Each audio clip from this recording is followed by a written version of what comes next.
We're going to have a look inside the two cooling power supply.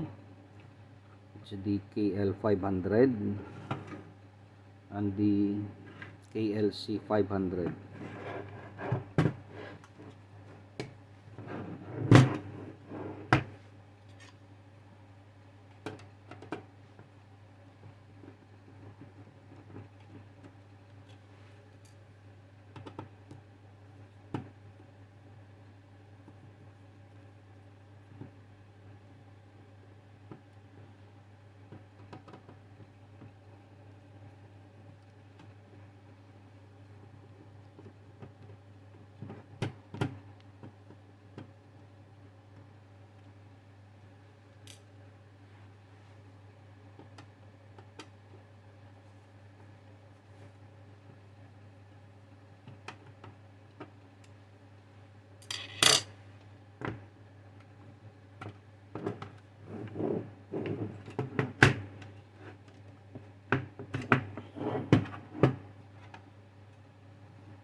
Okay, we have the fan here. It's Alpine 12 volt, 160 milliamp, 1.92 watts, 12 cm fan.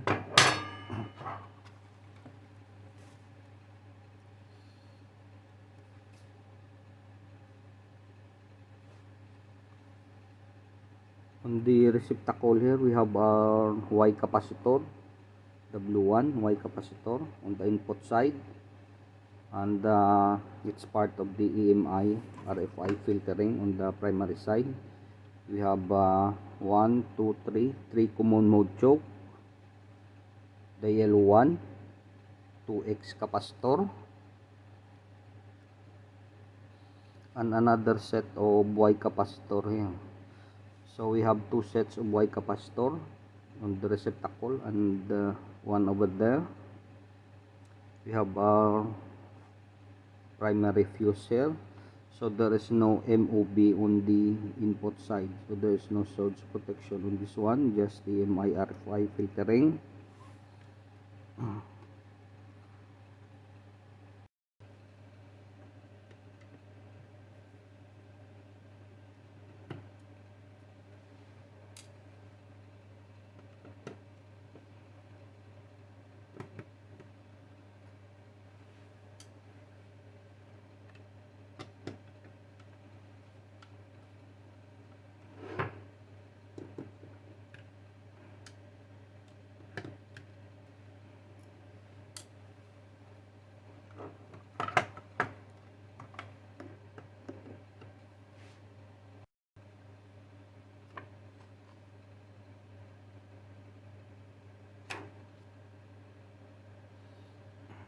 So there is our bridge rectifier there, GBU 808. There is no heatsink on the rectifier, bridge rectifier. Our primary capacitor is AsiaX 180 UF 400 volt.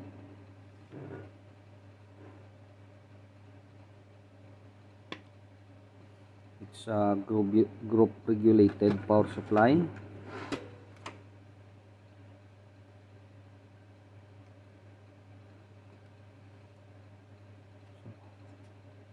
So these are switchers here, and one of them should be the PFC diode. We have our PFC coil here.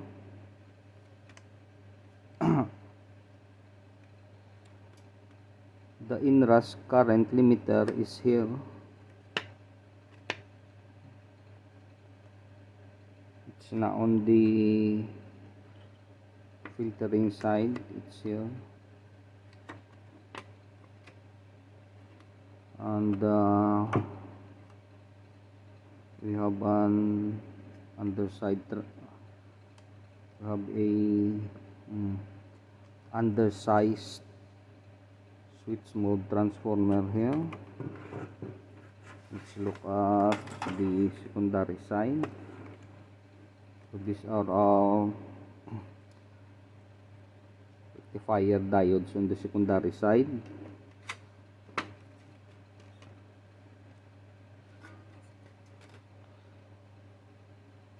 Okay, that's 2200 UF 16 volt. There's two of them. It should be on the 12 volt. 12 volt here. Where's the AsiaX? What's this? AsiaX.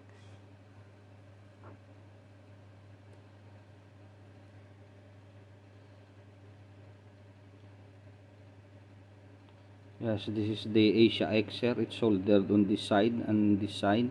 This is the positive side and this is the negative side. So this is for the 12 volt rail.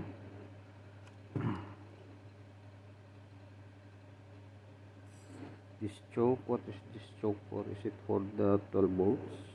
For the 12 volts line?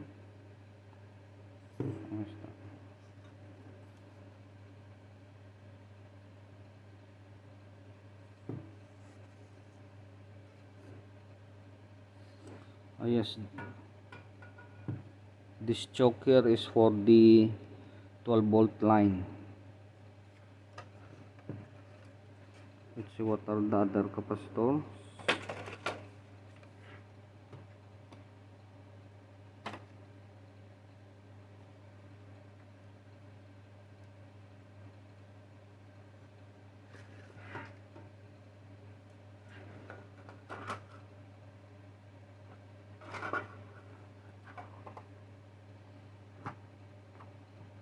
All these blue capacitors here, these are all AsiaX, and this one TMX. So this also looks like a AsiaX. It's difficult to focus, but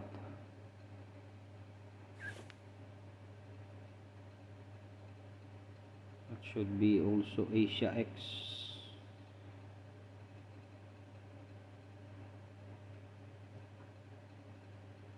Not focusing,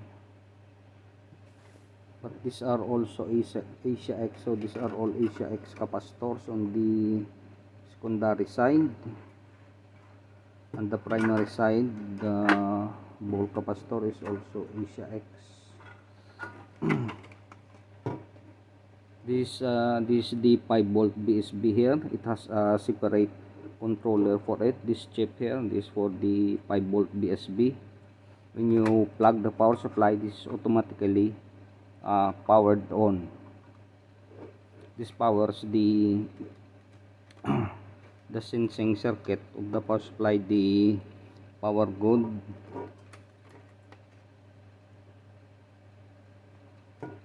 What else can you see?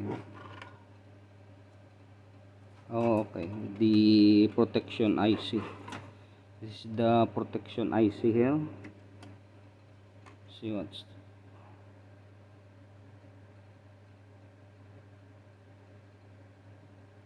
GR8318. The 8318. GR8313. GR8313. That's the protection IC. Okay, let's go to the KL-C500. Before, I forgot to check the main primary controller for the power supply. It's this chip here.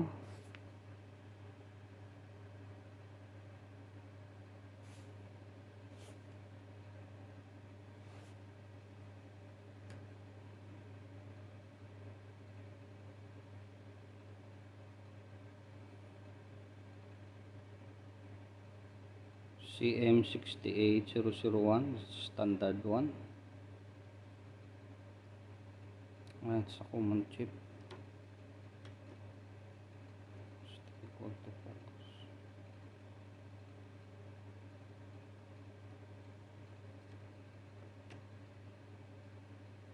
What is this other chip?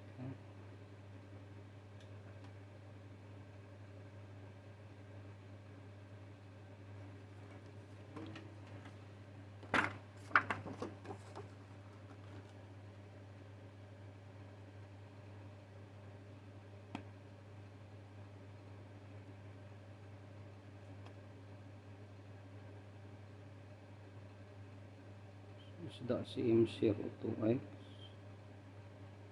Is that chip connected? Oh, it's connected on the primary AMI RFI filter. Okay, let's go to the KL-C500.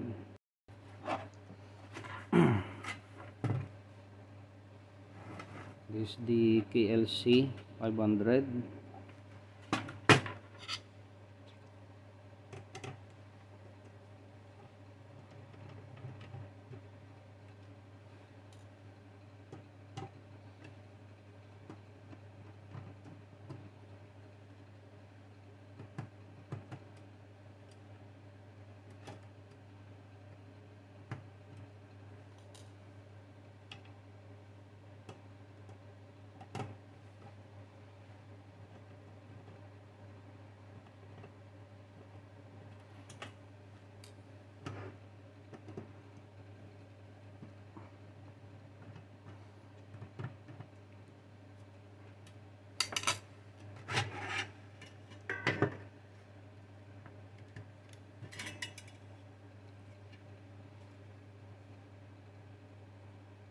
The fan is WAM 12 volt 0.2 amp.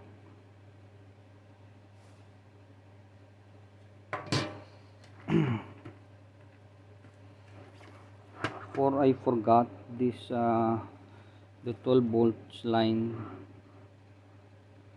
cables, these are AWG18.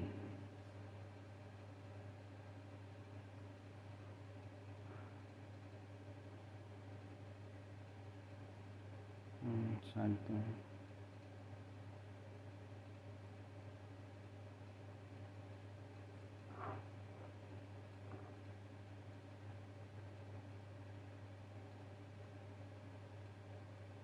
It's hard to focus, but this is AWG18 cable, so this will be a bit, there will be a bit of voltage drop on this cable.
Okay, the the input filtering on the primary side starts on the receptacle here. There's a board here attached to the IEC connector.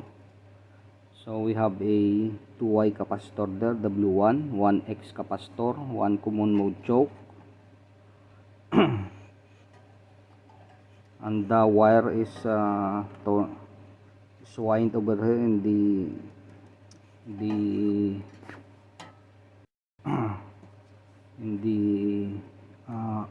ferrite, and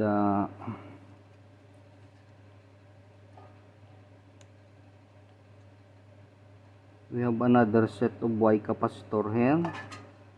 One set, two sets. So we have two sets of Y capacitor. And what is this? And two sets of X capacitor, the yellow one and common mode choke. So 1, 2, we have two proper common mode choke, and the wire is one wound on this ferrite core here, so it also serves as a common mode choke. And this is the primary, the bridge rectifier on the primary side. It's also there is also no heatsink on it.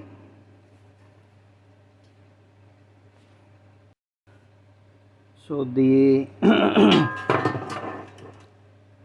the KL-C500 has a MOV on the primary input side. This small MOV here for surge protection, and this is our primary fuse here.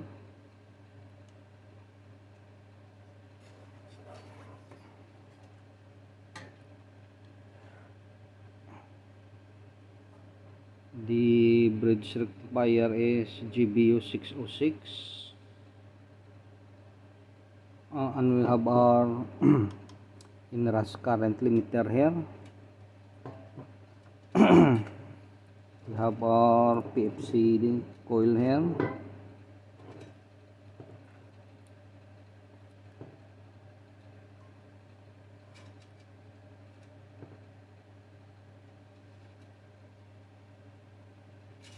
The primary capacitor is ChengX 180 UF 450 volt. I think the what's the KF?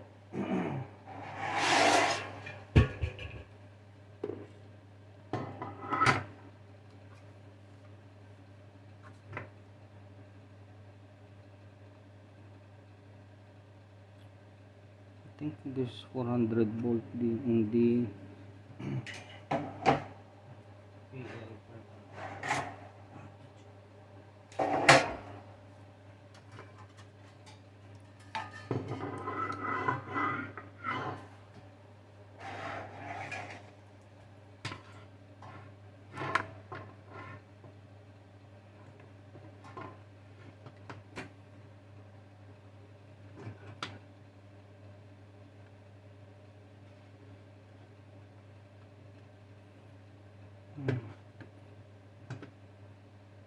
looks like the transformer looks like the same size.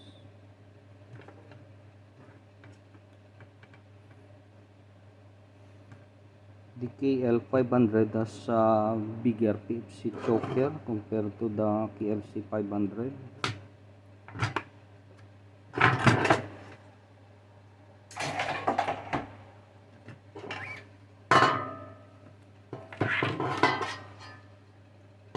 This is a 5 volt BSP transformer here, and the controller for it is down there.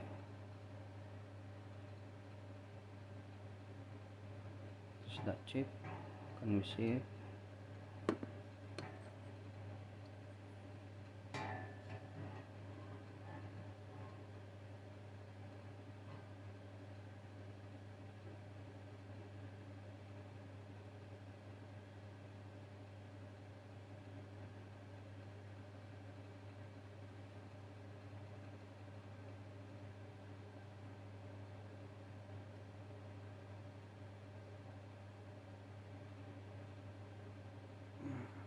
Difficult for me to read, but it's there.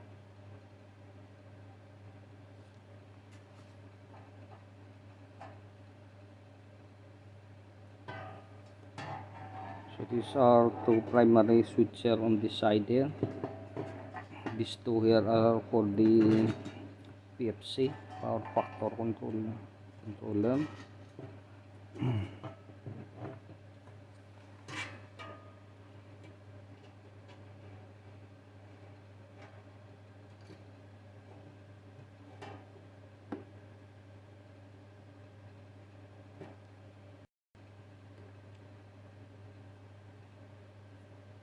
Okay, that's an MBR 2060 CT.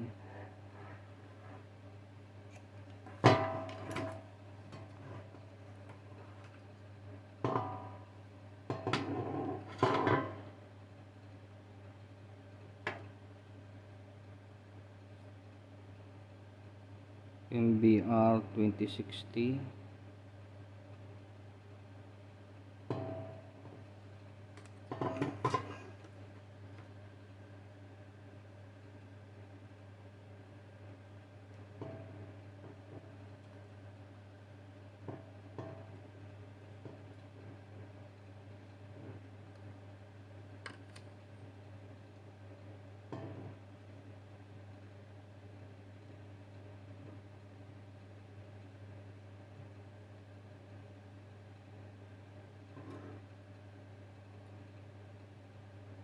It's difficult to.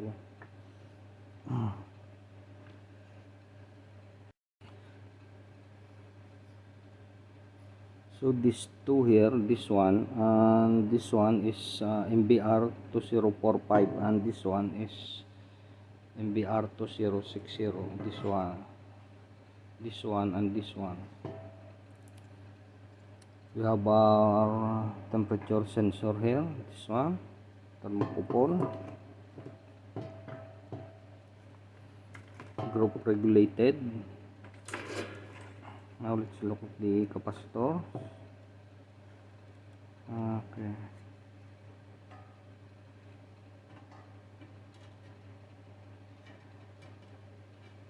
$2,200. That should be 16 volts. AsiaX should be for the 12 volt rail and the choke. Is this one.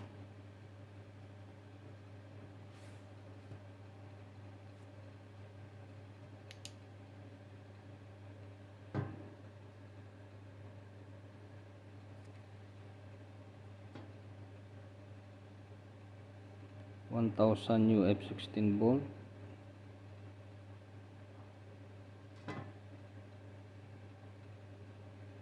I think that could be for the negative 12 volt.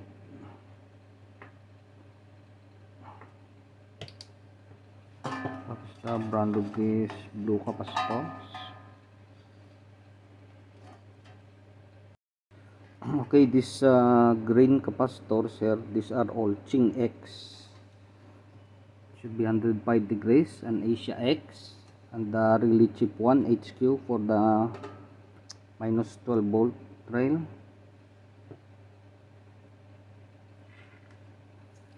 The protection IC is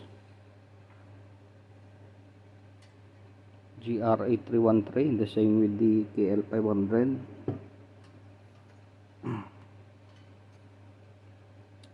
This is main primary controller 6805. I think the other ones is 6800. I think so.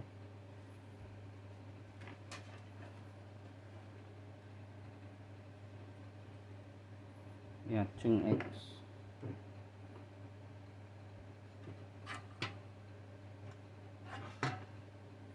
Okay, that's it guys.